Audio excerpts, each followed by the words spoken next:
Boa noite. Eu começo sempre da mesma maneira, não é? Olha, eu começar a escola bíblica a dizer bom dia. Acaba assim tudo. Escola bíblica de dia. Vamos abrir as nossas Bíblias em Atos, capítulo 4, se faz favor. Atos dos Apóstolos.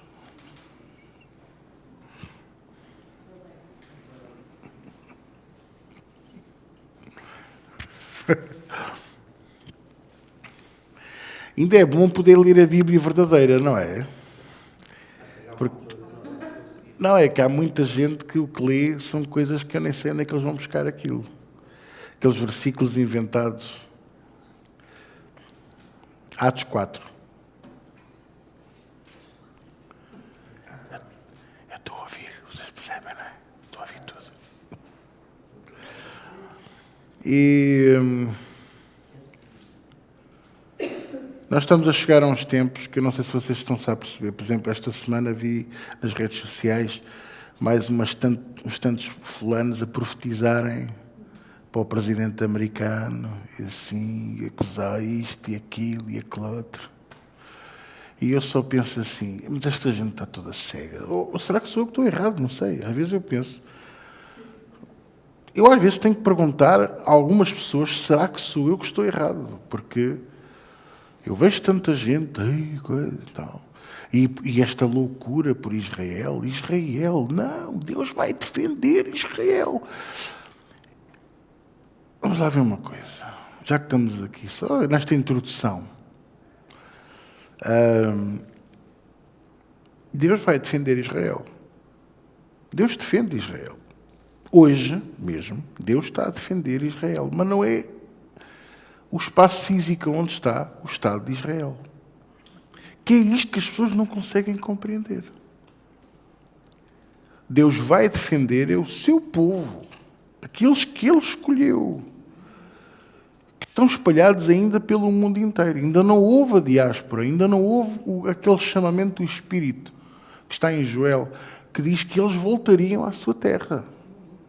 Vocês estão a perceber? Portanto, sim, vai acontecer. Sim, Deus vai defender e defende o seu povo. Mas não é só Israel, defende também o novo Israel. O Israel espiritual. Temos essas promessas. E temos essas provas de que Deus está a fazer isso. Na minha vida, na tua vida, na vida da nossa família e da nossa igreja. E outros também, que não somos só nós a andar no caminho certo. Vocês estão a perceber, não é? Portanto, o que é que eu quero dizer com isto? Que aquela mania de que as pessoas pensam que Deus vai defender Israel e só aquele Estado, está tudo errado. Deus não aprova nada do que está a ser feito. Também não aprova o que os outros fazem. E não pensem que eu sou pró-Palestina. Eu sou pró-Deus. Eu sou pró-Evangelho, pró-Palavra de Deus, pró-Bíblia. Não sou nem Israel nem Palestina. Ambos são maus, estão a ser maus uns para os outros e vão dar contas a Deus. Assim como este fulano descabelado que está lá na América. E outros que nós nem sonhamos o que é que estão a fazer. Não nos passa pela cabeça. Por isso é que eu digo que um membro, uma pessoa cristã não pode estar na política. Eu tenho que negar a Cristo para fazer aquelas coisas. Ou as pessoas pensam que os meios justificam os fins, ou os fins justificam os meios. Não, senhor. Quando Jesus estava já preso, já tinha sido açoitado, já tinha levado umas boas morraças, já tinha sido apresente a Caifás. Quando Pilatos estava a falar com ele disse, mas tu pensas que se eu pedisse ao meu pai que me enviasse 12 legiões, ele não o faria? 72 mil anjos. Desembainhou a espada diante de Jerusalém, matou 100 mil. 72 mil, o que é que fariam? Não sobraria carne nenhuma. E isto para dizer o quê? Que Jesus não o fez porque ele tinha um plano, ele queria servir, ser obediente, cumprir o plano que o Pai tinha estabelecido. Seguir aquilo que o Pai tinha para mim e para ti, que era a salvação, o resgate do pecado e da morte, da maldade, das trevas, para a nossa, maravilhosa luz, que é nossa? Não. É de Deus Pai, que é o Pai das luzes, mas que através de Jesus nos tem dado. Nós não vivemos mais nas trevas, nós já não estamos mais nas trevas. Ok? Hoje fizeram uma pergunta muito interessante que eu vou aproveitar para começar aquilo que eu quero ministrar a vocês. Serve perfeitamente como introdução, que é isto. A salvação não vem pelas obras, certo? Se viesse pelas obras, só os ricos e os altruístas é que se salvariam. Aqueles que ajudam as velhinhas a atravessar a estrada e tal. Se fosse pelos bens, os pobres não eram salvos. Então, para não ser injusto, até porque Jesus disse que não veio para os sãos, mas para os doentes. Exemplificando que nós olhamos para uma pessoa bem vestida, olhamos para uma pessoa bem penteada, para uma pessoa com uma boa aparência, uma pessoa com, não é? Há sempre aquela, ficamos mais impressionados, se o penteado estiver ali arranjadinho, se for uma mulher, estiver maquilhada, um batom, um pesseguinho não é? Em cada bochecha e tal, aquela coisa, olha para aquele bonito, um Chevrolet com pernas. Mas não é isso que nos leva à salvação, não é isso que nos leva à vida eterna. Jesus é o único caminho, a verdade e a vida. Ele próprio o afirmou: eu sou o caminho, a verdade e a vida, e ninguém vem ao Pai se não for através de mim. O apóstolo Pedro, num dos discursos mais impressionantes à multidão, onde estavam gregos, judeus, estavam árabes, estavam romanos, estavam povos de todas as nações, ele afirmou o seguinte, que está no capítulo 4 de Atos, versículo 12.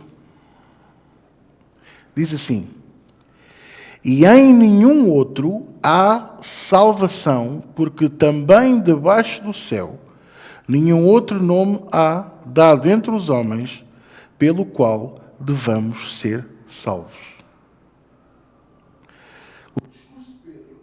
O discurso de Pedro é muito maior. O discurso de Pedro é mais prolongado. Ele fala muito mais coisas. Mas depois de Pedro dizer isto, veja aí o versículo 13. Então eles, vendo a ousadia de Pedro e João, e informados de que eram homens sem letras e indotos, quer dizer, não eram doutores da lei, se maravilharam e tinham conhecimento de que eles haviam estado com Jesus. E vendo estar com eles o homem que fora curado, nada tinham que dizer em contrário. No entanto, todavia, ainda assim, mandando-os sair do conselho, conferenciaram entre si, dizendo que havemos de fazer estes homens, porque eles queriam proibi-los de pregar o Evangelho.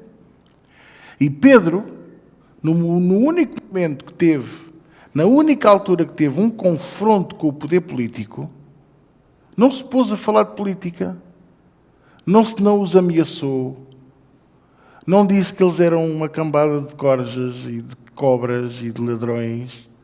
Ele pregou o Evangelho.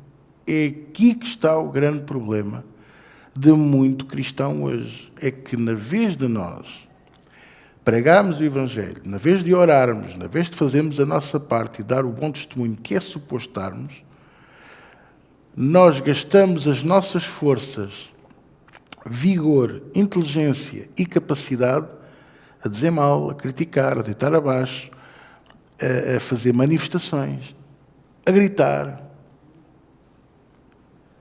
Eu vejo crentes, filhos de Deus, nas redes sociais, a andar nos perfis dos amigos, a dizer: vota neste fulano assim, assim. Este que é o doutor, não sei quantos. E sabe, e depois, na mesma, a seguir, na publicação a seguir, é: te amo, Senhor, como tu não há, és maravilhoso, és tudo para mim. E isto mostra o quê? Cegueira espiritual. Porque quem estava a confrontá-lo, apesar de eu mencionar que era o poder político, não era. Eram os religiosos da altura. E quando Pedro falou em Jesus Cristo como sendo o único caminho, a verdade e a vida, o único nome para o qual há salvação, o judeu ficou ofendido. Porquê? Porque o judeu pensou: então, mas este é o nosso mundo e porquê é que é preciso uma salvação? Este é o que é o problema das pessoas lá fora. É as pessoas não entenderem que precisam mesmo de ser salvas deste mundo tenebroso, destas trevas espessas em que estamos a viver, deste mundo de maldição e pecado.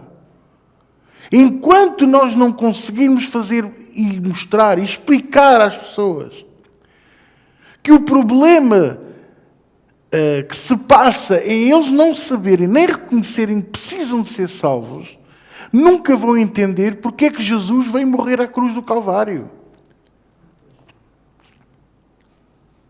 E o que é que nos difere a nós, dizia eu a essa pessoa hoje, o que é que nos difere a nós dos outros, todos? É que nós acreditamos em Deus, dizia-me ela, e disse: sim, acreditamos, mas o diabo também acredita. E os demónios. E os seres espirituais que foram expulsos do céu quando houve a rebelião. Todos eles acreditam em Deus.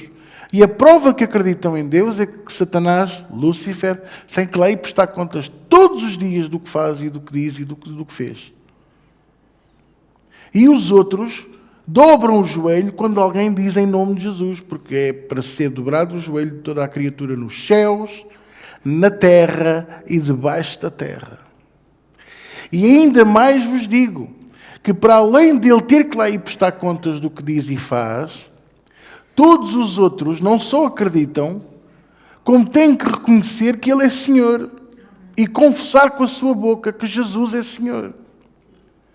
Então, todo o universo reconhece a soberania de Jesus, mas a criação não. E porquê? Porque não consegue entender do que é que têm que ser salvos. E enquanto este mundo for achado como um mundo perfeito, como um mundo certo, eles nunca vão conseguir entender porque é que têm que ser salvos. Não, mas eu tenho dinheiro, porque é que eu tenho que ser salvo? Eu sou bem-sucedido no meu trabalho, porque é que eu tenho que ser salvo? Não, eu tenho mulher, tenho 3 filhos, eu tenho 5, tenho 14, os filhos que tu quiseres ter. Porque hoje em dia ter um filho, há mães que, por terem um filho, acham-se superiores às outras. Há mulheres que hoje acham que por terem um filho são superiores às outras. Não, eu sou mãe. Não, porque tu não percebes nada disto, sabes lá o quê? Eu uma vez ouvi 2 mulheres a discutir, porque uma teve os filhos por parte natural, a outra teve os filhos por parte cesariana. A que teve por parte natural dizia: tu cala-te, tu não sabes o que é ter filhos, sabes lá o que é ter filhos. Chegamos a este ridículo. Estupidez natural. Só não há a descontração, que era o que devia de haver. Mas porquê que os corações estão assim? Porque não conseguem conceber que precisam de ser salvos. Acham que isto é que é o normal. Abandonam os pais nos hospitais, metem os pais cedo em lares, quando se calhar podiam tê-los em casa mais um tempo. Depois, quando morrem, choram e dizem: podia ter feito mais pelos meus pais. Podias? Pois podias. Eu não digo que não haja uma altura em que a pessoa tenha... Pronto, não dá. Patologias, problemas de saúde.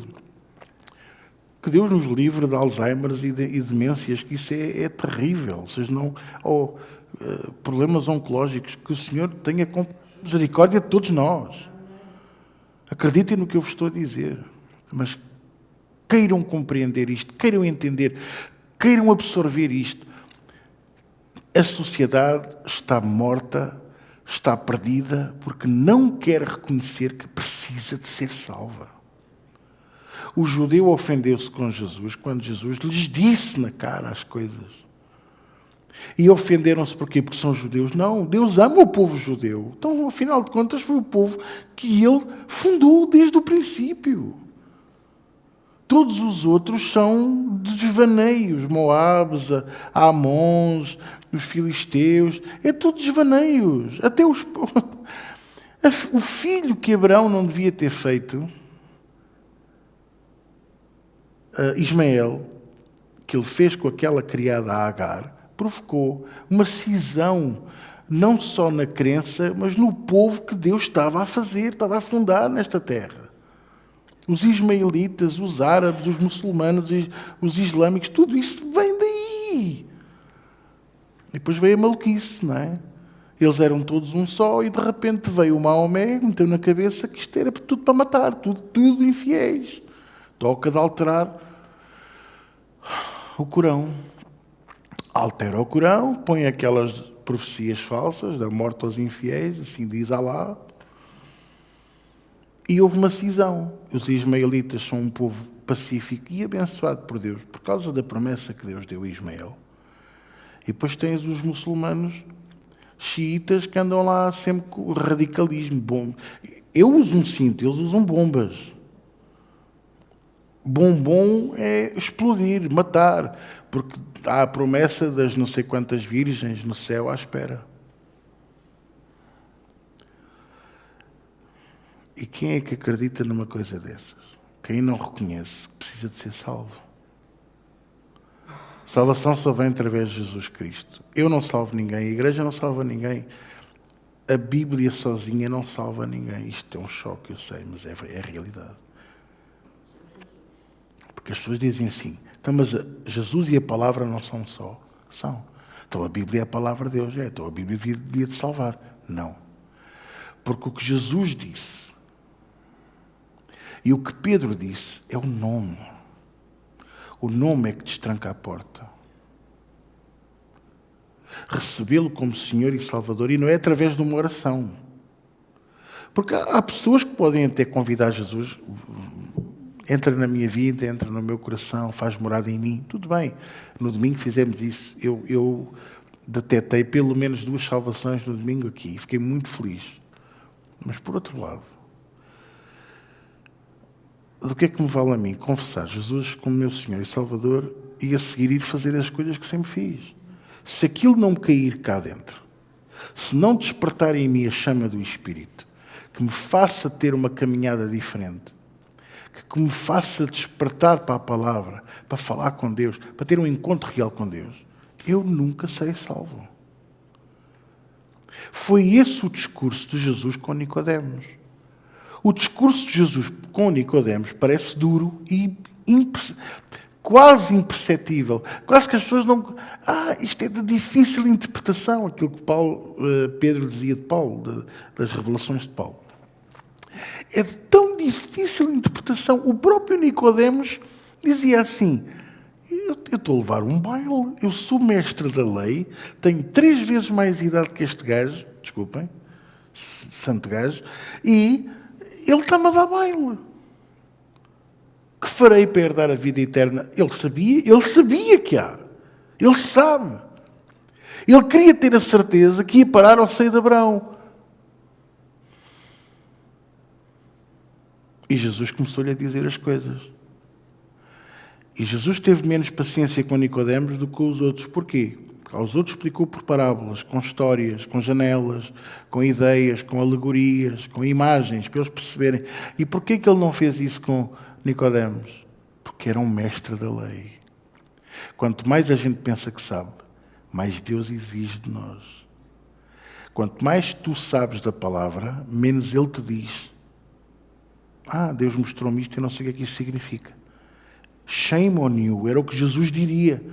Eu tenho vergonha na cara. Porque se tu dizes que me conheces e tu dizes que me estudas, para quem me conhece, meia palavra... Ora, pois claro, por isso é que tu tens sonhos que não percebes. Tu tens profecias que depois dizes, o que é que Deus queria dizer com aquilo? Olha agora.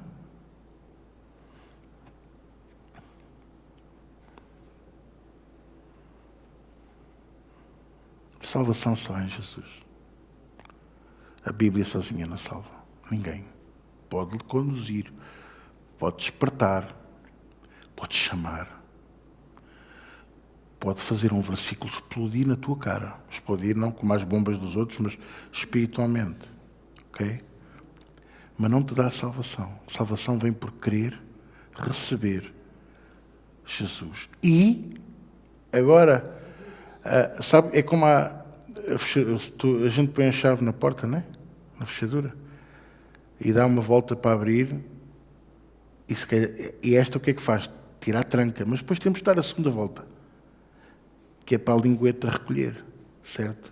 A segunda volta, que é essencial, da chave. Sabe o que é? Crer que Ele ressuscitou dentre os mortos. E essa parte é a grande diferença entre nós e o resto do mundo. Porque há muita gente que diz que crê em Jesus. Vai à rua, faz um vox pop. Eu empresto aqueles microfones pequeninos, tu vais lá e perguntas: você crê em Jesus? E as pessoas vão dizer: eu creio muito em Jesus Cristo, aquele bonequinho que está lá na cruz.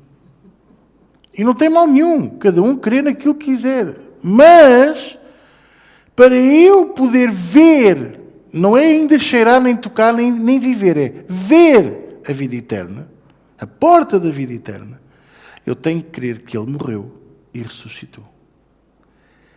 E é por isso que é tão difícil o mundo aceitar que precisa de ser salvo. Porque digo já que até dentro dos crentes, a esmagadora maioria não crê que Ele ressuscitou. E esta? Está tudo adormecido. Não é, exato, presbítero Zé Manuel, não é só o estar adormecido, mas está certo. Não é só isso. É mais. Jesus disse assim: quando o Filho do Homem voltar, acharei café na lanterna? Estou a brincar contigo. Estará café lá na chaleira? Não, acharei fé na terra. Porque nestes últimos tempos, não é só neste livro que eles vão duvidar, é de que Ele ressuscitou. E esse é o segundo passo muitíssimo bem sucedido que Satanás conseguiu. Ele conseguiu te fazer acreditar na igreja, na vez da Bíblia. Acreditar nos homens, na vez de Deus, e agora vai-te fazer acreditar que Ele não ressuscitou. Porquê? Porque o anticristo há de levar 2 tiros e há de ressuscitar. Ou a besta. Porque está lá escrito em Apocalipse. Ele tem que fazer igual, mas de maneira que, depois de conseguir, ao longo destes 2000 anos, desfazer a crença principal do cristianismo, que é a ressurreição. Não acreditas? Eu vou explicar. Buda morreu. Ressuscitou? Maomé. Joana d'Arc. Os santos. Até o do milagre inútil. A Nossa Senhora do milagre inútil. Morreu e não ressuscitou. Nem a senhora ali da Cova de Iria. A Dona Fátima.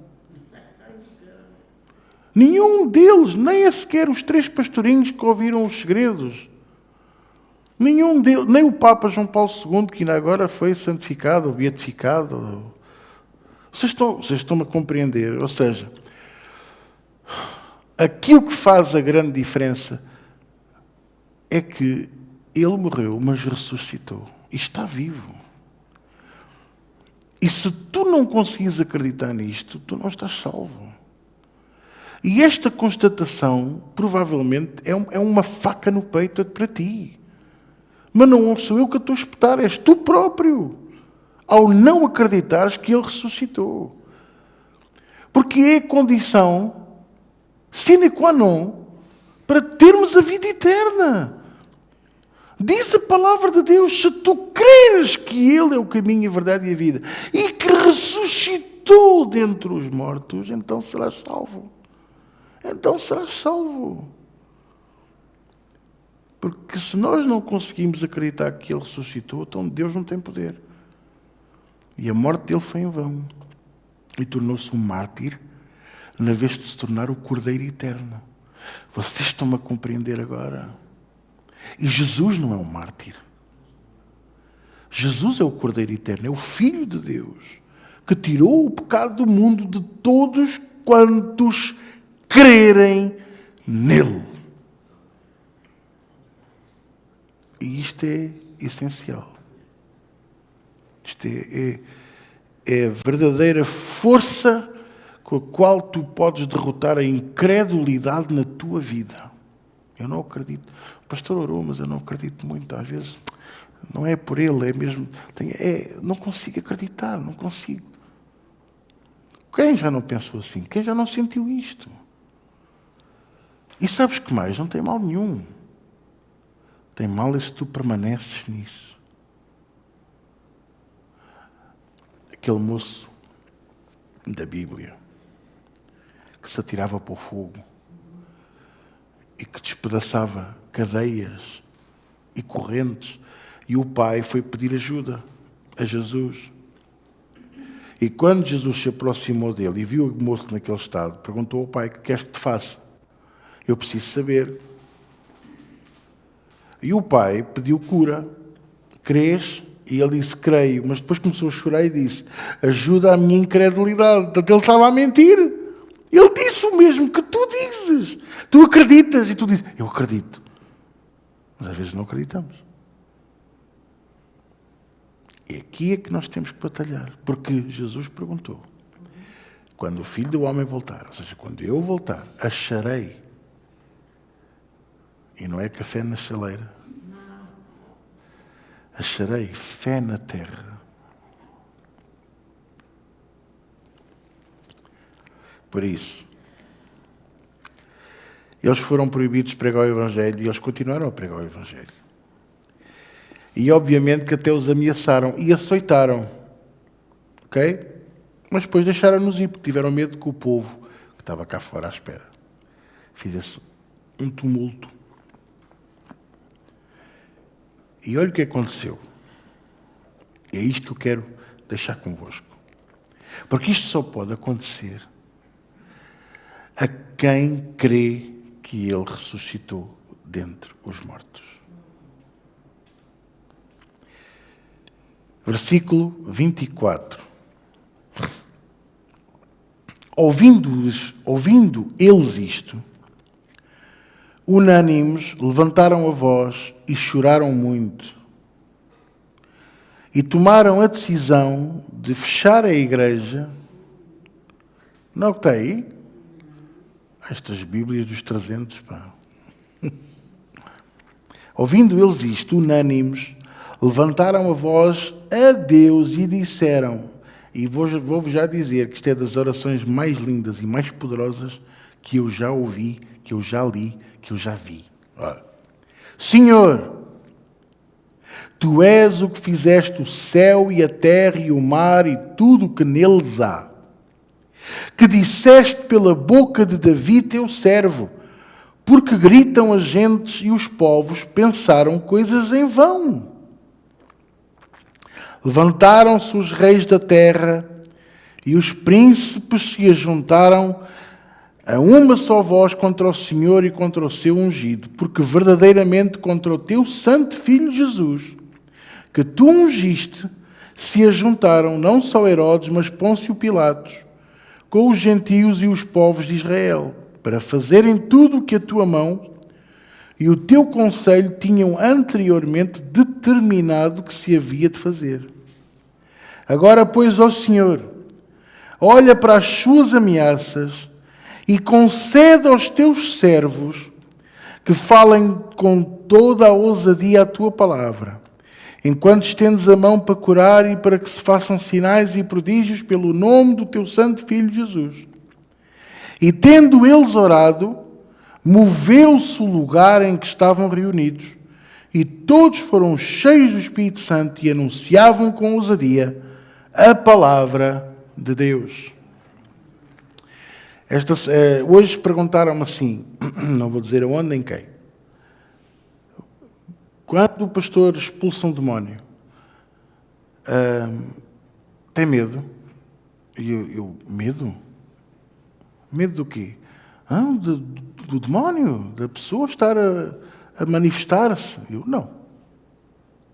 Não, senhor. Então, e acredita que a pessoa vai ficar liberta? Mal de mim. Expulsar um demónio e não ter fé que ele vai sair.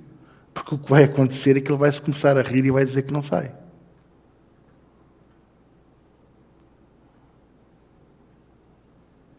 Então, porquê é que nós não conseguimos fazer mais coisas em nome de Jesus? Porque não acreditamos. Pomos a mão e até oramos, e oramos eloquentemente, mas não acreditamos no que estamos a fazer. Porque se acreditássemos mesmo, ainda que parecesse o mais impossível, Deus põe o poder. E olha, para aquelas pessoas dizem assim, mas eu não sei orar. Se calhar vocês estavam a pensar, está bem, mas eu até posso acreditar, mas e se eu estiver a orar mal? E se eu não estiver a orar à vontade de Deus? E tu estás esquecido que muitas das vezes o teu plano é o plano dele? Tu tens um plano, tens um sonho, tens um objetivo, porque foi ele que o implantou dentro de ti, foi ele que o lançou dentro de ti, ele semeou dentro de ti, ainda tu não tinhas nascido. Há sonhos, há planos, há desejos, há propósitos que nós temos, foram colocados dentro de nós antes de nós nascermos. Porque se não fosse assim, então a palavra de Deus era mentirosa, porque ele diz, eu te escolhi, te chamei, te elegi e te predestinei ainda antes da fundação do mundo. Vocês estão a compreender o que eu estou a partilhar com vocês?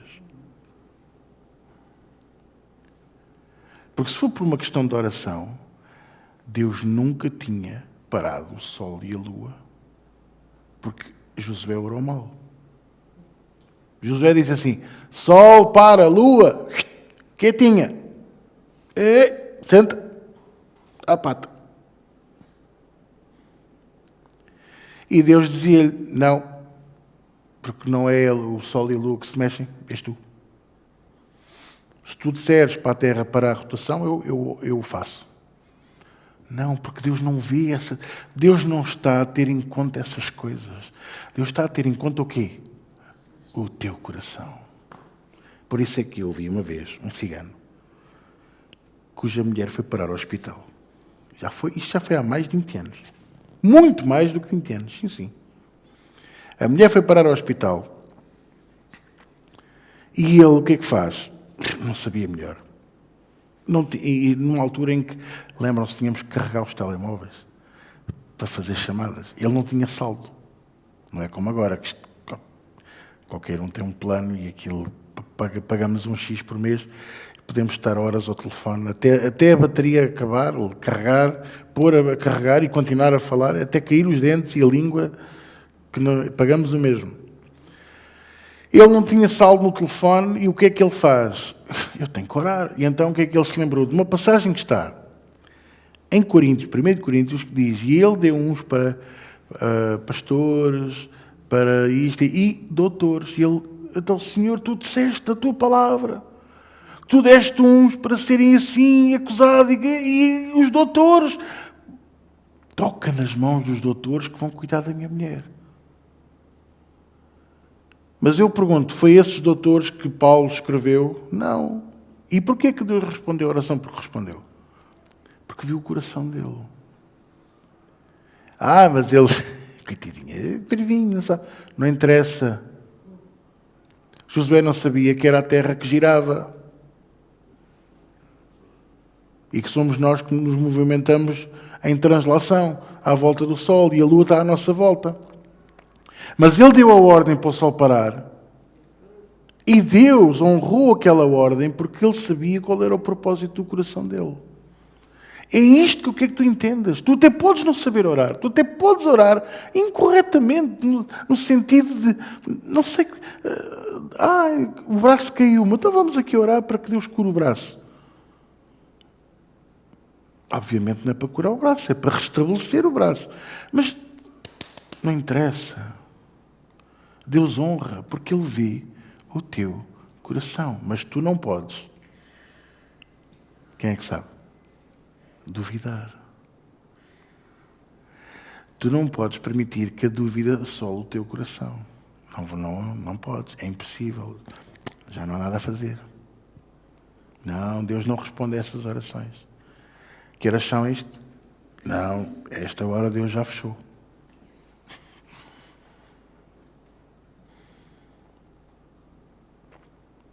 Estão a perceber o que eu estou a dizer? Só Jesus é salvação. Só o seu nome abre a porta da salvação. Mas nós precisamos de acreditar que Ele ressuscitou dentre os mortos.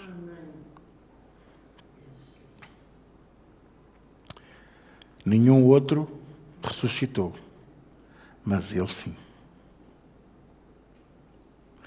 Vocês vão ver todas as mitologias, desde a nórdica à mitologia grega, mitologia romana, egípcia, e vocês vão ver que aquilo é tudo deuses do passado, mortos.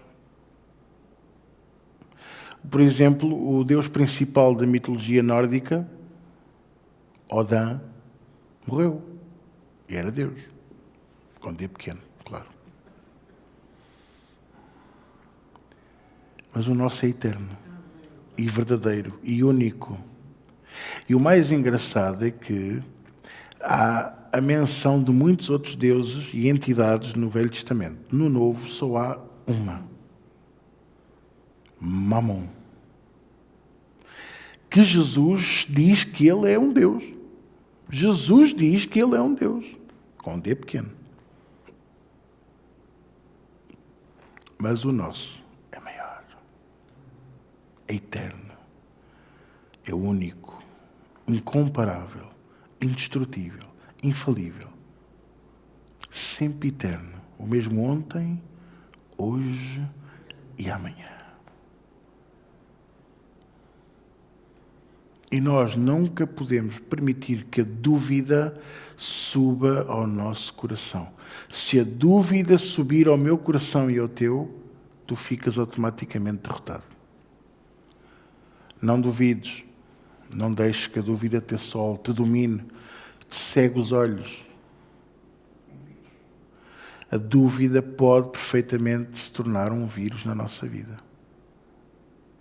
Uma febre, uma doença. De repente deixas de ouvir a voz de Deus. Lês a palavra e tens dúvidas sequer que isto aconteceu.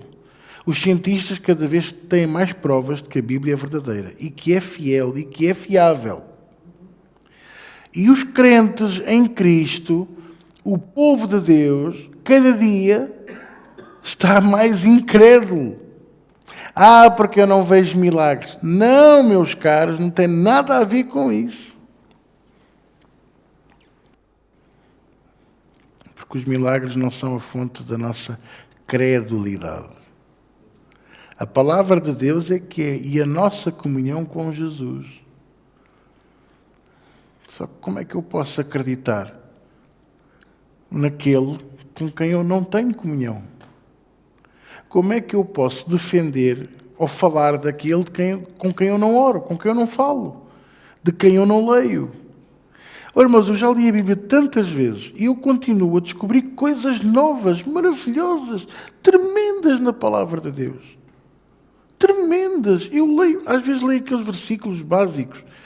No outro dia fui tropeçar naquela passagem da viúva de Naum. Não sei se vocês se recordam desse episódio. Eu vou-vos contar. Jesus tinha acabado de saber que João Batista tinha sido degolado. E ele virou-se para a multidão completamente destruído, rechegado de alto a baixo, e foi orar e curou-os. Ele não foi dar festinhas a gatos e a cães, ele foi curar as pessoas. E estava a fazer aquilo quando de repente viu uma mulher viúva, que ia enterrar o seu único filho, a viúva de Naum. E Jesus viu aquela mulher, viu aquela situação e encheu-se de legítima compaixão, foi ter com ela, nem lhe perguntou, posso, olha, está boazinha. Não. Tocou no esquife. E o rapaz sentou-se, vivo. Mas ele era Jesus. Era? Pois era.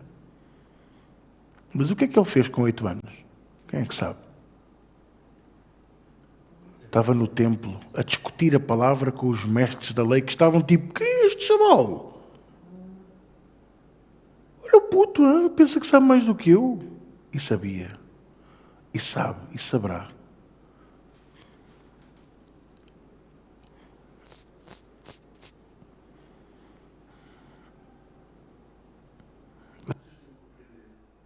Partilhar com vocês. Vocês conseguem alcançar aquilo que eu estou a partilhar com vocês?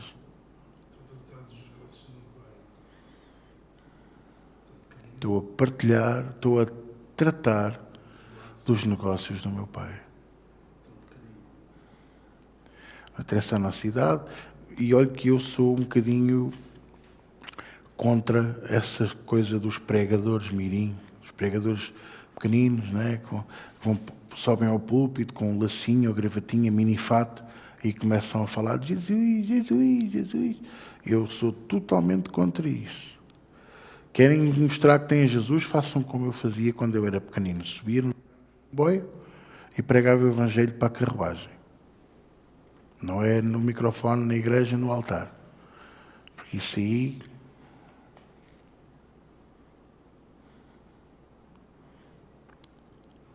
Mas é o nosso dever incutir nos nossos, na nossa família, na nossa casa, na nossa igreja, naqueles que trabalham connosco, que não basta crer em Jesus. É preciso crer que Ele ressuscitou dentre os mortos. Esse é a roda, é a volta final na chave que abre a porta da salvação eterna, da vida eterna. Quem é que me está a compreender? Porque tudo o resto é fácil. Tudo o resto todos os outros o fazem. O resto, até os demónios acreditam. Até o diabo dobra o joelho. Jesus estava a ser tentado, tinha 30 anos, e ele estava a discutir a palavra com ele no deserto. Estamos a brincar ou quê? Eu sei a palavra, não é suficiente. Muitos vão entrar no inferno a saber a Bíblia de cor e saltear de trás e para a frente. Muitos vão saber a liturgia completa do culto e da igreja e da reunião. E eu sei fazer reuniões muito bem. Eu sou pastor. Eu sempre fui pastor. E vão parar ao inferno. Porquê? Porque não creem que Ele ressuscitou dentre os mortos. A incredulidade dominou e domina o coração deles. Nós oramos muitas vezes. Eu tenho-vos ensinado isso e vou continuar a fazê-lo porque é o caminho certo, que é a vontade de Deus será feita. Mas, ser sincero, não me respondas, mas pensa para ti, ser sincero para contigo mesmo. Quantas vezes tu nem na vontade de Deus acreditaste? Quantas vezes? A vontade de Deus será feita. Pois é. Dizemos amém, não dizemos nada ao pastor, mas depois quando vamos para o carro ou para o transporte público pensamos, e qual é a vontade de Deus? E agora? O que é que Deus quer que eu faça? E neste caso aqui, qual é a vontade de Deus para o meu marido? Para o meu casamento? Eu já nem posso olhar para a cara dele, quanto mais. Quando uma pessoa me pergunta assim, às vezes as pessoas que me perguntam, pastor, quais são as razões para o divórcio? Normalmente eu digo assim, razões não há. Não há nenhuma. Mas a Bíblia não dá razões para o divórcio? Não. Dá desculpas. Moisés deu uma. Uma. Não há razões para o divórcio.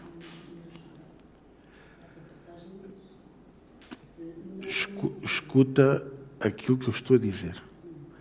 Não há razões, há desculpas. Não há razões para o divórcio. Há desculpas. Deus não aprova o divórcio.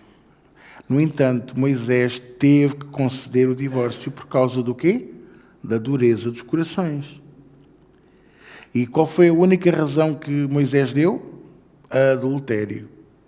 No meio de 600.000, diante da Arca da Aliança, diante do tabernáculo, da nuvem de dia e do pilar de fogo de noite, ainda assim havia uns fulaninhos que iam dormir à tenda errada.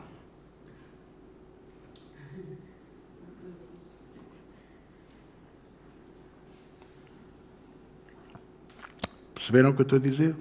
Exato. O hidromel estava muito pesado ontem, então. Mas tu não és a Maria, tu não és a Felizmina. Pronto. Mas Jesus foi um bocadinho mais longe. E ele disse isso. Que por causa da dureza dos corações, Moisés teve que vos dar o divórcio por causa do adultério. Mas Jesus falou de outras coisas. Falou, por exemplo, como um homem preguiçoso que não traz sustento para casa. Ou uma mulher. Violência doméstica. Pode ser verbal, física, psicológica. 3 desculpas para o divórcio. Desculpas, pastor? Sim, porque o marido é mau. Quantas mulheres não oraram uma vida inteira para Deus transformar aquele marido? Olha, a mulher, por exemplo, do Smith Wigglesworth, orou não sei quantos anos para que aquele homem se salvasse. Um canalizador britânico duro, de mãos rudes, um homem que ele não sorria nem para Deus, quanto mais para o sol e para a lua.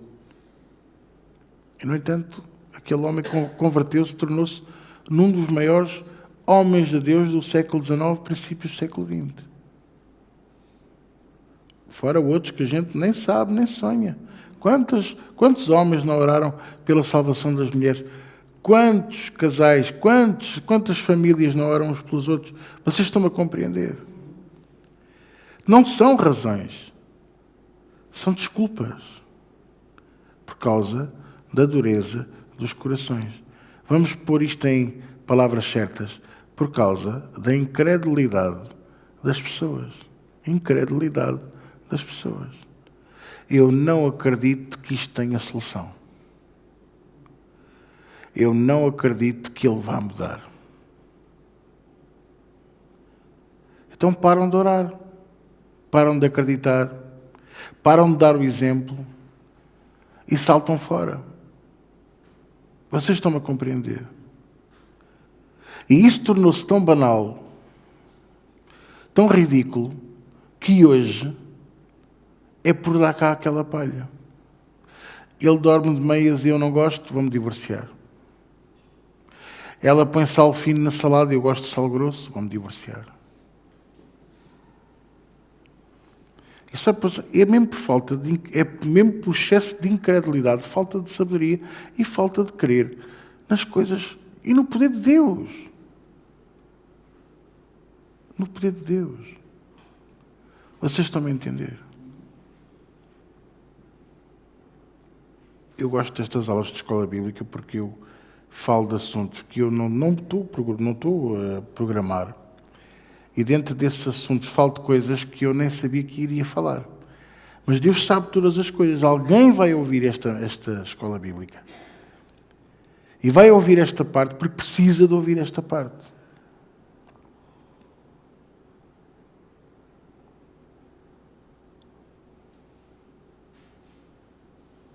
Vocês estão a entender?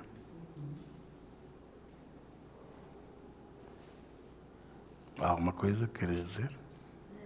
É uma desculpa, Qual é? 1 de Coríntios Sim. 7:15. Sim. Mas se o descrente se apartar, aparte-se, porque neste caso o irmão ou irmã não está sujeito à servidão, mas a Deus chamou-nos para a paz. Ok, mas é isso, tens que ver o contexto. Fala do jugo desigual. Ora, imagina, estamos a falar de 1 Coríntios 7, 14 e 15, mas o contexto, o próprio capítulo é muito importante. Porquê? Eu não posso, por exemplo, o que é o jugo desigual? Não é aquele casal que entra, ou aquela irmã que vem à igreja e que é casada há 40 anos, ou 30, ou 20, ou 10, e que o marido não é salvo. E que ela veio a Jesus, ou ele, veio a Jesus depois de já ser casado. Isso não é jugo desigual.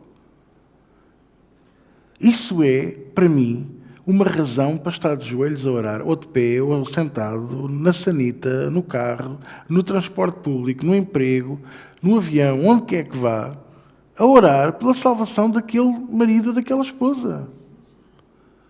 Incessantemente. E não é orar a pensar que não vai resultar. É orar e fechar os olhos e imaginá-lo entrar na igreja com ela ou com ele. E acreditar que vai ver. Não, eu não vou desistir. Eu vou conseguir. O que é o verdadeiro jugo desigual? É tu seres crente. Eu ser crente. E, por exemplo, vou-me casar com uma pessoa que não quer nada com Jesus. E é isso que o apóstolo Paulo está a dizer. Que às vezes nós cometemos estes erros, cometemos estas atrocidades. Gostamos da pessoa. Irmãos, eu amo a minha esposa é a coroa da minha vida, mas eu tive uns namoricos antes também, quer dizer. E houve uma muito especial que eu pensava que era aquela. Só que no dia em que ela me disse, foi mesmo assim, que não só não acreditava em Deus como eu, nem gostava de Deus e não queria nada com Deus, eu nesse dia terminei tudo com ela. Não. Por isso, por muito que me doesse, por muito que me custasse, eu não ia estar a investir numa coisa que não ia dar fruto. Eu ia continuar a servir a Deus, ela não ia. Eu ia continuar a fazer aquilo que Deus queria que eu fizesse. Ela ia-me fazer oposição. Anunciado. Então o apóstolo Paulo diz, ok, já cometeste o erro e tu estás a sofrer, e ele também, ou ela também, vai e resolve-te. É o que ele está a dizer, é a questão do divórcio. Não estejam aí a estragarem-se. Mas tenta aprender. Às vezes eu ouço, mesmo dos nossos jovens aqui, procuram namoradas e namorados lá fora, porque aqui não encontram. Não encontram porque não oram. Porque se orassem para que Deus enchesse a igreja e trouxessem jovens, e o Senhor traz uma pessoa, que ele seja ele ou ela, não interessa, não é? Que seja uma pessoa vinda de ti.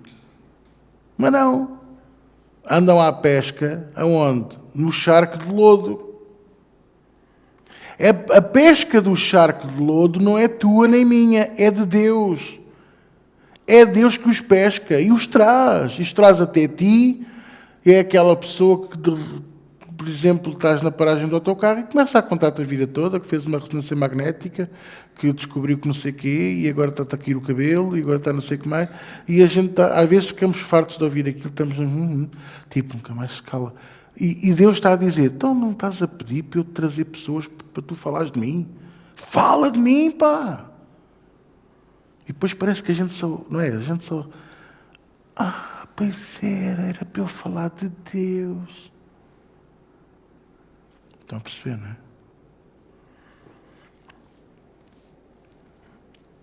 é? Já viu o pastor, eu quero tanto ter um filho, já tenho 35 anos. E agora? E agora ora incessantemente para que Deus traga alguém, um jovem, um velho, tu quiseres, pá. O amor não tem idade. Por que estás a olhar assim para mim?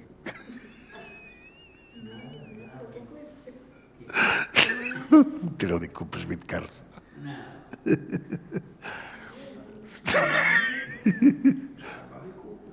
Tá, ele está a ver, ele tipo está a falar, o pastor está a falar para mim. Claro, amém. Ouvir a palavra até ao fim. Mas vocês percebem? Este é que é o que Paulo está a querer dizer, por outras palavras. Nós somos desorientados porque pensamos que nunca vai aparecer aqui o homem dos meus sonhos. Olha, a mulher dos meus sonhos apareceu na reunião que eu dava. E nas aulas de escola bíblica. Não é impressionante? E eu cheguei a procurar lá fora também, no mundo. E o que é que me deu? Chatice, dores de cabeça, problemas. E dei-lhe Jesus. Eu dei Jesus a todas elas. Não quiseram. O problema delas, o que é que eu posso fazer? Vou-me agora forçar? Vou ser infeliz porque não? Mas já estás casado. Ela não crê ainda. Ora por ela. Ora incessantemente, porque os dias são de trevas. E olha que tu podes cair. Olha que tu podes cair. Ora incessantemente pela salvação da tua mulher, do teu marido, dos teus filhos. Porque hoje para amanhã, tu se caíres, eles levantam-se em oração. A Bíblia diz que melhor é serem 2 do que 1. E o cordão de 3 dobras não se quebra facilmente. Quer dizer que é importante pedir a mais não é pôr no Facebook, irmãos, orem por mim, porque... E há uns que vão orar de bom coração e há outros que vão orar tipo ao São Cipriano. Não é? Ora para que o Senhor os traga a salvação, porque se tu caíres, e pode acontecer, nenhum de nós está livre disso, eles vão orar por ti.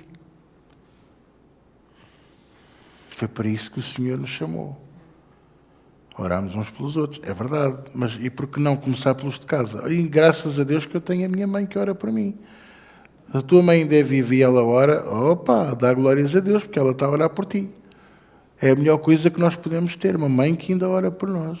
Já não tens a tua mãe, não tens o teu pai, tens os teus irmãos, que os teus irmãos orem por ti. Vocês estão a perceber o que eu estou a dizer, não é? Então, isto é tão importante. Eu estou a partilhar uma coisa que eu não esperava estar a partilhar nada disto. Estou a ser sincero. É o meu sonho. Eu vou ter. Vamos conseguir ter uma igreja de famílias unidas. Uma igreja unida de famílias unidas. Desculpem lá, mas eu sinto aqui o telefone a vibrar. E pode ser a dizer que o cabrito está pronto no forno. E eu...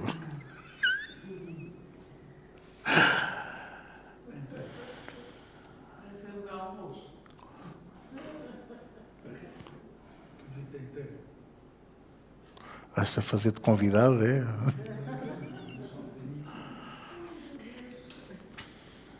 A importância de nós...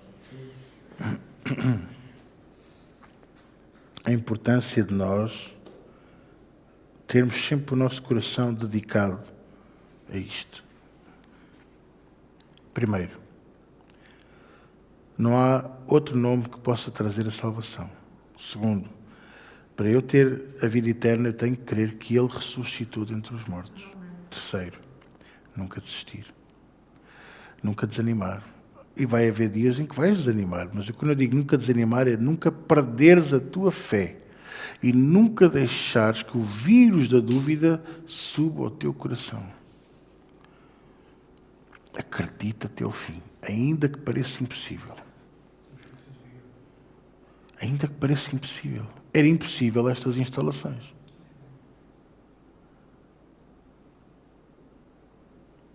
Eu dizia a um pastor na quarta-feira, ele perguntou-me, então, ouvi dizer que mudaste de instalações. Sim, fomos para outro sítio.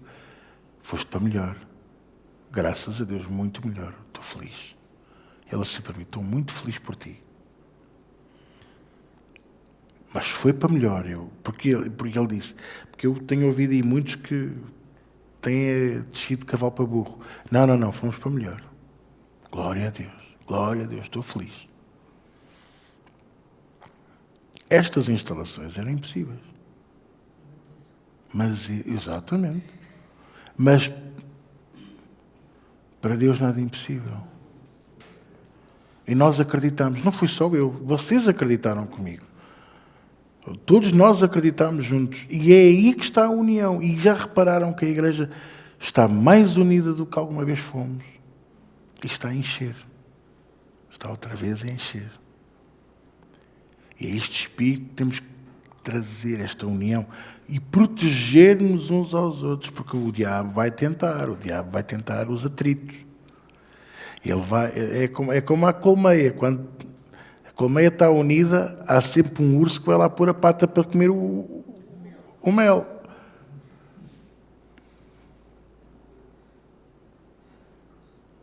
Vocês gostam das minhas alegorias, não é?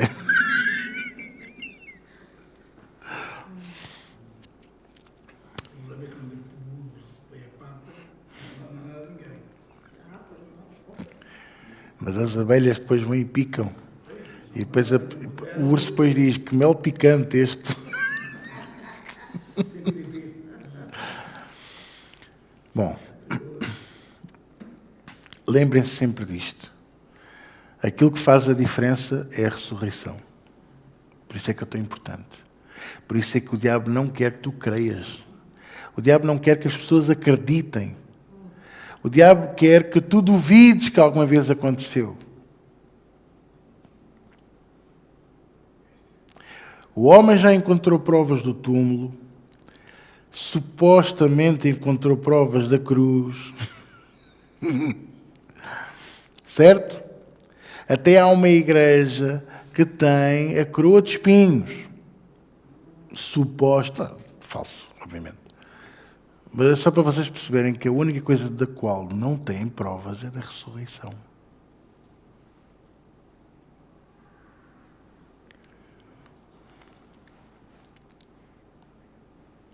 Eu e tu somos a prova da ressurreição. Todo aquele que nele crê e não duvida é a prova da ressurreição. Porquê?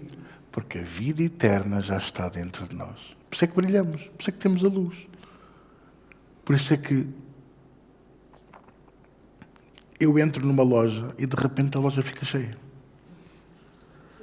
Os restaurantes. Às vezes até uma chatice para sair de lá depois. Porquê? É o perfume. Ele é lindo. Não. Garanto-vos que não. Nem é o perfume, nem é a beleza, nem a lindura. É mesmo a glória de Deus em nós. É mesmo a glória de Deus em nós. Acreditem nisto. Posso ouvir um amém? E pronto. Vamos orar? Paizinho, nesta noite, mais uma vez te damos muitas graças pela tua palavra, pelo teu filho, pela morte dele, pela sua ressurreição, pela salvação, pela vida eterna, pelo teu grande amor, compaixão e misericórdia. Que a tua palavra, Senhor, possa continuar a ser vida e vida em abundância em cada um de nós, para que rios de águas vivas possam brotar de nós. E nós possamos continuar a ser a luz do mundo e o sal da terra, Senhor, para salgar, para curar, para dar sabor àquilo que tu tens para cada um de nós.